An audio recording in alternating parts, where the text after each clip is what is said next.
Assalamualaikum warahmatullahi wabarakatuh. Perkenalkan, nama saya Anggun Wissulistiani dan rekan saya Putri Nadia Faciernisa. Pada kesempatan kali ini, kami akan menjelaskan mengenai interaksi zat gizi magnesium dan natrium dengan zat gizi lainnya. Nah, yang pertama kita akan membahas mengenai definisi magnesium. Magnesium adalah kation divalen nitraseluler utama dan memainkan peran fisiologis penting dalam banyak fungsi tubuh. Magnesium sangat penting untuk sintesis asam nukleat dan protein dan merupakan faktor penting untuk berbagai enzim pengangkut. Magnesium juga penting untuk enzim delta 6 desaturase yang merupakan langkah pembatas laju konversi asam linoleat atau LA menjadi gamma LA atau GLA. GLA pada gilirannya memanjang untuk membentuk DGLA, dihomo gamma linoleic acid. Prekursor prostaglandin EI atau PG1 merupakan vasodilator dan penghambat trombosit. Status magnesium yang rendah menyebabkan jumlah PGEI yang tidak mencukupi menyebabkan vasokonstriksi dan peningkatan BP atau tekanan darah. Selain BP, magnesium mengatur kalsium intraseluler, natrium, kalium, dan pH serta massa ventrikel kiri, sensitivitas insulin dan kepatuhan arteri. Magnesium juga menekan sirkulasi aktivitas penghambatan Na+, K+, ATP, ATPase yang mengurangi tonus pembuluh darah. Mg12 merupakan kation penting untuk menjaga fungsi seluler dan oleh karena itu disarankan hubungan Mg12 dengan berbagai penyakit seperti kanker, obesitas, diabetes tipe 2, dan penyakit saraf. Magnesium mineral yang melimpah di dalam tubuh secara alami ada di banyak makanan, ditambahkan ke produk makanan lain, tersedia sebagai suplemen makanan dan ada di beberapa obat, contohnya antasida dan obat pencahar. Magnesium adalah kofaktor dalam lebih dari 300 sistem enzim yang mengatur beragam reaksi biokimia dalam tubuh, termasuk sintesis protein, fungsi otot, dan saraf, kontrol glukosa darah, dan pengurangan tekanan darah. Selanjutnya, untuk fungsi dari magnesium sendiri, yaitu magnesium berperan penting dalam sistem enzim dalam tubuh. Magnesium berperan sebagai katalisator dalam reaksi biologi, termasuk metabolisme energi, karbohidrat, lipid, protein, dan asam nukleat, serta dalam sintesis degradasi dan stabilitas bahan gen DNA di dalam semua sel jaringan lunak. Di dalam sel ekstraseluler, magnesium berperan dalam transmisi saraf, kontraksi otot, dan pembekuan darah. Dalam hal ini, magnesium berlawanan dengan kalsium. Magnesium mencegah kerusakan gigi dengan cara menahan kalsium dalam email gigi. Magnesium diperlukan untuk produksi energi, fosforilasi, oksidatif, dan glikolisis. Ini berkontribusi pada perkembangan struktural tulang dan diperlukan untuk sintesis DNA, RNA, dan antioksidan glutathione. Magnesium juga berperan dalam transfer aktif ion kalsium dan kalium melintasi membran sel, suatu proses yang penting untuk konduksi impuls saraf, kontraksi otot, dan irama jantung normal. Selanjutnya, untuk sumber magnesium sendiri, magnesium secara alami ditemukan dalam banyak makanan, tersedia sebagai suplemen makanan, dan terdapat dalam obat-obatan seperti antasida dan pencerahan makanan. Makanan tinggi magnesium itu contohnya almond, pisang, kacang-kacangan, brokoli, beras merah, kacang mete, kuning telur, minyak ikan, biji rami, sayuran hijau, susu, jamur, kacang lainnya, oatmeal, biji labu, biji wijen, kedelai, biji bunga matahari, manis jagung, tahu, dan biji-bijian.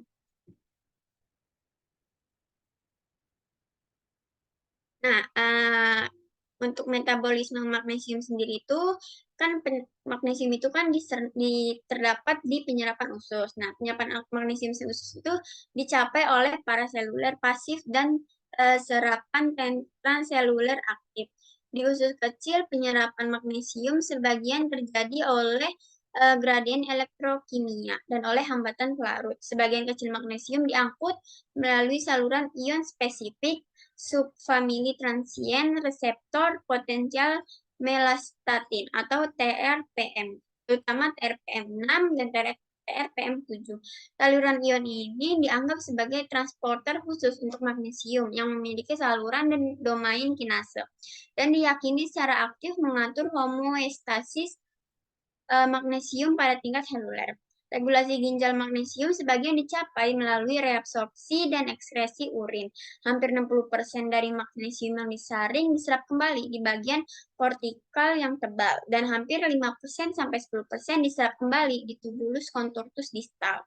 Transport magnesium transseluler aktif di tubulus contortus distal juga dipengaruhi oleh defek pada TRPM6, menyebabkan hipomagnesemia dengan hipokalsemia sekunder.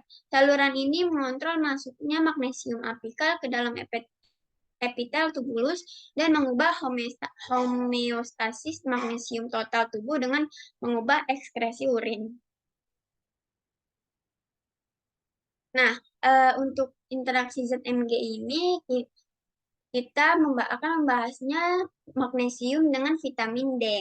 Nah, magnesium itu bertindak sebagai kofaktor untuk protein pengikat vitamin D. Selain itu, seperti yang telah disebutkan, metabolisme vitamin D oleh 25 hidroksilase hepatik dan 1 alfa hidroksilasi ginjal menjadi bentuk aktif 1,25 OH 2D merupakan proses yang bergantung pada magnesium.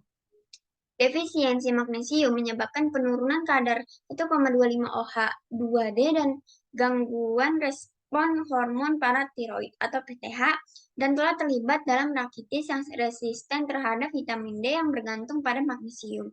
Suplementasi magnesium terbukti sangat mengurangi resistensi terhadap pengobatan vitamin D. Magnesium adalah kation intraseluler terbanyak kedua dan memainkan peran kunci dalam mineralisasi tulang dengan mempengaruhi sintesis metabolit aktif vitamin D. Penelitian telah menunjukkan bahwa risiko kematian terkait hipovitaminosis D dapat dimodifikasi dengan konsumsi magnesium. Efektivitas dan manfaat klinis vitamin D berkurang secara signifikan ketika homeostasis magnesium dalam tubuh tidak dipertahankan. Penelitian lain juga menunjukkan bahwa magnesium dapat mempengaruhi sintesis PTH dan menentukan jumlah reseptor vitamin D. Oleh karena itu, kekurangan kadar magnesium dapat menyebabkan berkurangnya sintesis dan sekresi PTH dan berkurangnya jumlah reseptor vitamin D yang tersedia di sel target. Satu studi mengklaim bahwa peningkatan yang signifikan dalam serum 25 OHD dicapai hanya ketika suplementasi vitamin D diberikan dengan magnesium. Selanjutnya akan dibacakan oleh rekan saya. Baik, di sini ada definisi dari natrium. Natrium sendiri merupakan kation utama dalam cairan ekstraseluler di mana 35-40% natrium ada di dalam kerangka tubuh. Cairan di dalam saluran cerna sama seperti cairan empedu dan pankreas yang mengandung banyak natrium. Sebagian seluruh natrium yang dikonsumsi akan diabsorpsi, terutama di dalam usus halus. Penyerapan natrium terjadi secara proses aktif yang memerlukan energi. Natrium atau sodium merupakan salah satu mineral penting bagi tubuh. Kadar natrium di dalam tubuh sekitar 2% dari total mineral. Tubuh orang dewasa sehat mengandung 256 gram senyawa natrium klorida atau NaCl yang setara dengan 100 gram unsur natrium. Kadar natrium normal pada serum 310 sampai 340 mg per dl. Boleh di next.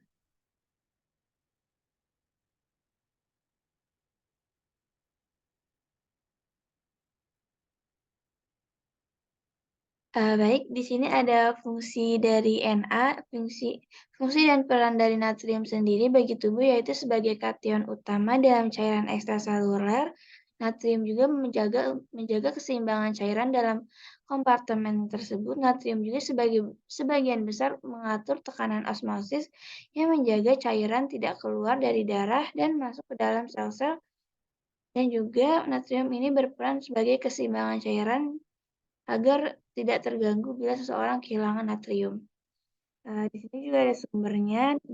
Sumber dari Na itu adalah makanan yang cukup bervariasi dan bergantung pada sumber makanannya. Misalnya makanan hewani yang secara alami mengandung banyak natrium. Makanan yang secara alami rendah natrium adalah buah, sayur, minyak, dan sereal.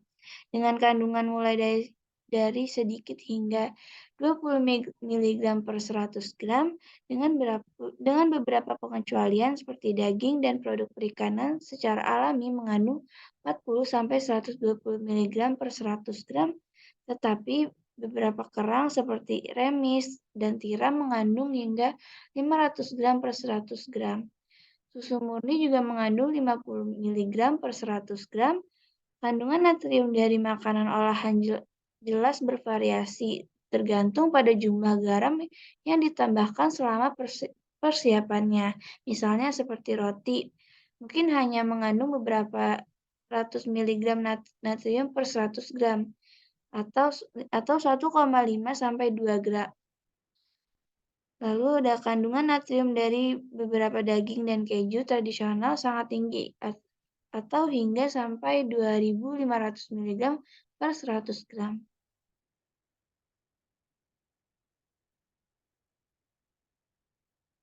Lalu di sini ada metabolisme dari natrium.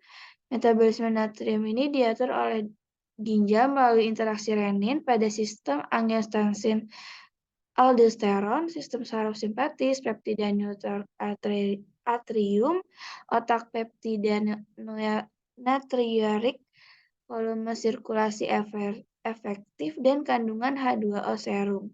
Metabolisme H2O adalah diatur secara ketat oleh anginen fosforipase.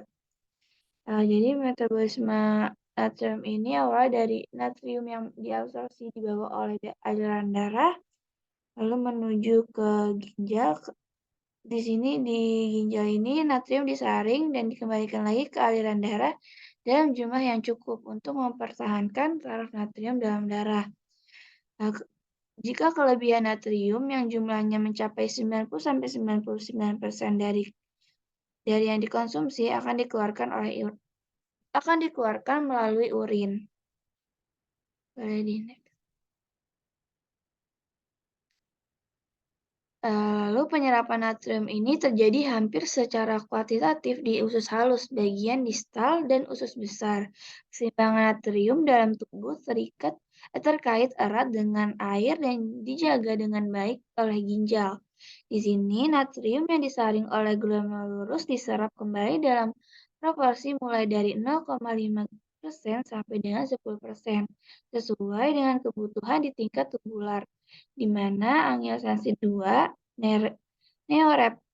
norepinefrin, aldosteron, dan insulin yang merangsang reabsorpsi, sedangkan dopamin, CAMP, peptida diuretik jantung, dan prostaglandin memberikan efek diuretik. Umumnya, kehilangan natrium terjadi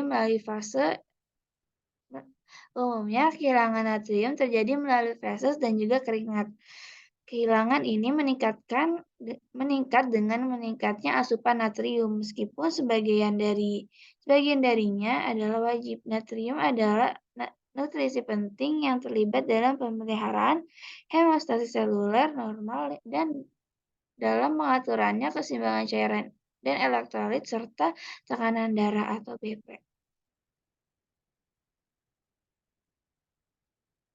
Selanjutnya ada interaksi natrium dan juga kalium. Natrium ini membantu menjaga keseimbangan cairan tubuh, sementara kalium untuk membantu kontraksi otot dan transmisi saraf. Menurut National Institute of Health atau NIH, natrium dan kalium saling berhubungan erat tetapi memiliki efek berlawanan dalam tubuh. Keduanya merupakan nutrisi penting yang berperan penting dalam menjaga keseimbangan fisiologis, dan keduanya dikaitkan dengan resiko penyakit kronis, terutama penyakit kardiovaskular. Garam tinggi, asupan yang meningkat, maka tekanan darah yang dapat menyebabkan penyakit jantung, sedangkan asupan kalium tinggi dapat membantu mengendurkan pembuluh darah dan mengeluarkan natrium sambil menurunkan tekanan darah. Tubuh kita membutuhkan jauh lebih banyak kalium daripada natrium.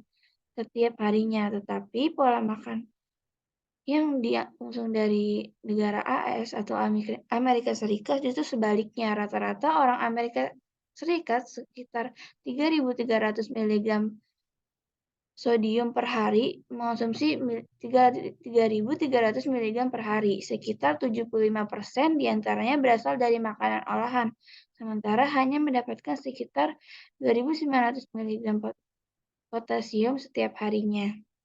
Orang yang makan tinggi sodium atau diet rendah kalium memiliki risiko lebih tinggi meninggal akibat serangan jantung ataupun penyebab lainnya. Dalam studi ini, orang dengan asupan natrium tertinggi memiliki risiko kematian 20% lebih tinggi daripada penyebab apapun dibandingkan orang yang rendah mengonsumsi natrium. Orang dengan asupan orang yang mengonsumsi kalium tinggi memiliki risiko kematian 20% lebih rendah daripada orang dengan asupan tinggi natrium. Tetapi yang lebih penting bagi kesehatan adalah hubungan natrium dengan kalium dalam makanan. Sebagian besar natrium mengatur tekanan osmosis yang menjaga cairan tidak keluar dari darah dan masuk ke dalam sel-sel. Di dalam sel, tekanan osmosis diatur oleh kalium guna menjaga cairan agar tidak keluar dari sel, keseimbangan cairan dan elektrolit, serta keseimbangan asam dan basa. Baik. Baik, di sini ada kesimpulan dari pemaparan kita, yaitu dapat disimpulkan bahwa salah satu zat gizi mikro, yaitu magnesium dan natrium, merupakan zat gizi yang penting yang terlibat dalam banyak reaksi metabolisme utama seperti produksi energi, glikolisis, dan sistem asam nukleat dan protein.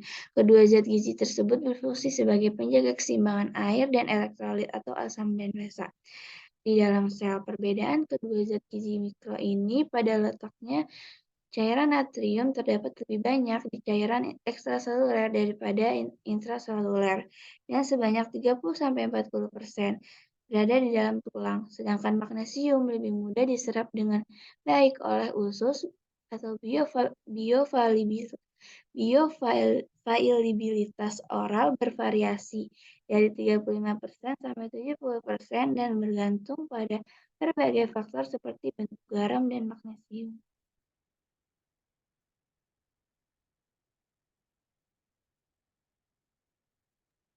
Nah, sekian penjelasan dari kami mengenai interaksi magnesium dan natrium. Kurang lebihnya mohon maaf. Wassalamualaikum warahmatullahi wabarakatuh.